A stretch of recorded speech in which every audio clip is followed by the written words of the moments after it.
ever wonder what top performers do differently to achieve their success? Hey guys, it's Jana with Smartful Living.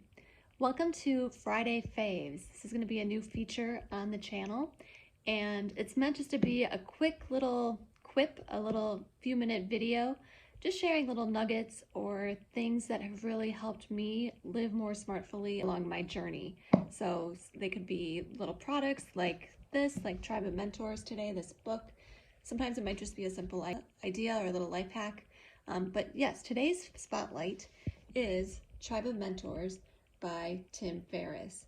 And I think I briefly mentioned this book in my morning routine video. I'll link that video in the description because this is something that I really like to utilize in my morning routines.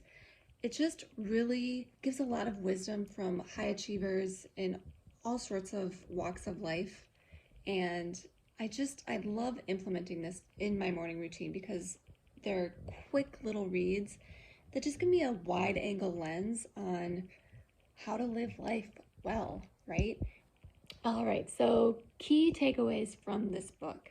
Number one, I would say it's got a lot of bite-sized wisdom, right? Each section, each person that's sharing their wisdom, it takes maybe 3 to 5 minutes to read through. So again, it's great for the morning routine because it's just a quick little uplifting start to the day. But within those 3 to 5 minutes, there's a lot of little actionable steps that you can take through them to give your life a little upstart, right? There's a diverse group of perspectives within this group. Tim interviewed, I think there's 100 different mentors here in the book, and they come from all sorts of fields. There's something for everybody in this book. There's high-performing athletes, there's high-performing business people in the business world, some of those top performers. There are people in the entertainment industry. There's also like authors, poets, things like that. So really, it's a wide variety of demographics within this that we can learn from. Some of the people that are included, I'll just give you a list here.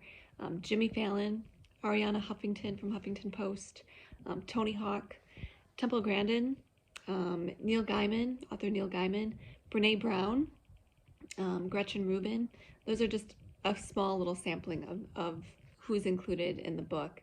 But Tim also he's great at asking questions and asking questions where you can take action, right?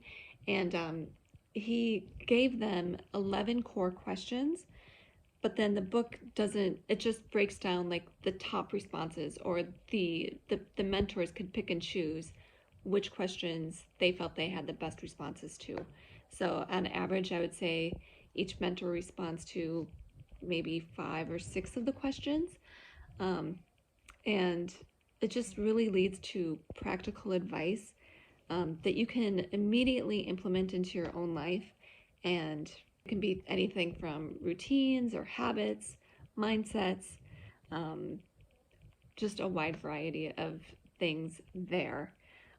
One personal example, I was reading Terry Crews's this week, who is he was an NFL player, I believe, and then he became an actor and is kind of a comedian. So I'm a jack of all trades, right?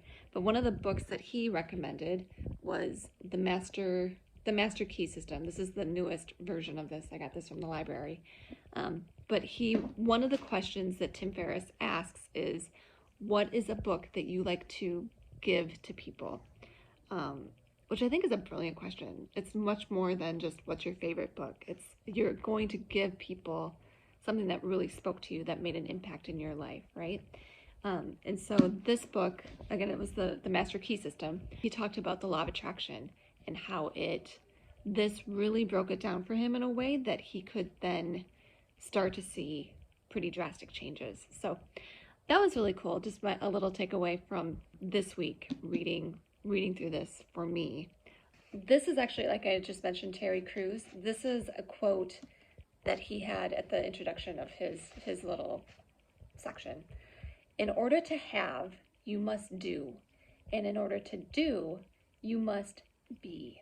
and I write in my books all the time, so I just wrote so good underlined, because I think it is. I think we kind of have it backwards in our culture, where we focus so much first on doing and having, and the being is an afterthought.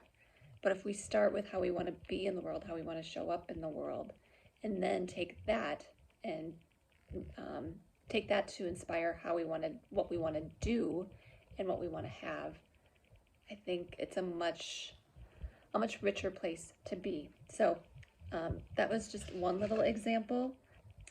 Another question Tim Ferriss asks people is, if you could have a gigantic billboard anywhere with anything on it, what would it say and why?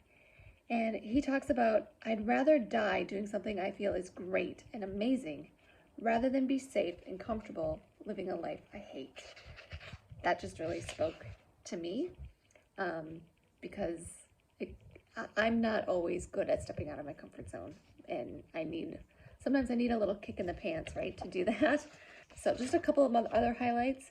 Joel McHale was one that just made me laugh out loud repeatedly. He's a comedian. He did The Soup on E, and I think he's been on Community. I recently saw him on David Chang's Dinner Time Live. If you haven't watched that on Netflix, that's a really good show. But I'm maturating some of the language, just beware. But Live with David Chang, Dinner Time Live with David Chang is a great little find on Netflix. But something he said, be a good wife / husband / mom / dad / friend. Look at Paul Newman's life. Do that. Again, it speaks about how we want to be in the world, right? And just such lovely inspiration through there. Let's see. There's also one helpful little tidbit was, instead of like when we're scheduling things out, it's really easy to just say yes to lots of things. But let's see if I can find this now. I'm looking. I can't remember who it was, but she said something like, I always look at it like I'm scheduling for next Tuesday, even if it's like 6 months out, a year out. Would I really want to say yes to this if it was next week?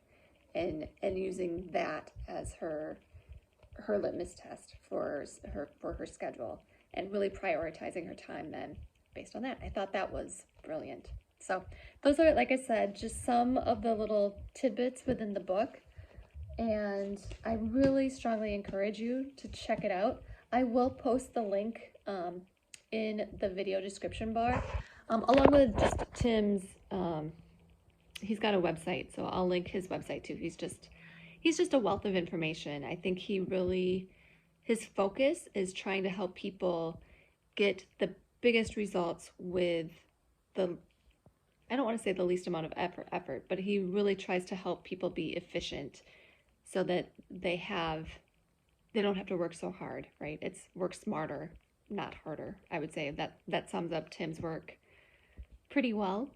And just remember, if you like this video, please like it. It makes all the difference. Or subscribe, and share if you feel like this was helpful. You want to pass that on to others. Would really appreciate that as well. All right, stay tuned for next week's Friday Fave, and I hope you guys have a great week. Live smartfully, everybody. Bye.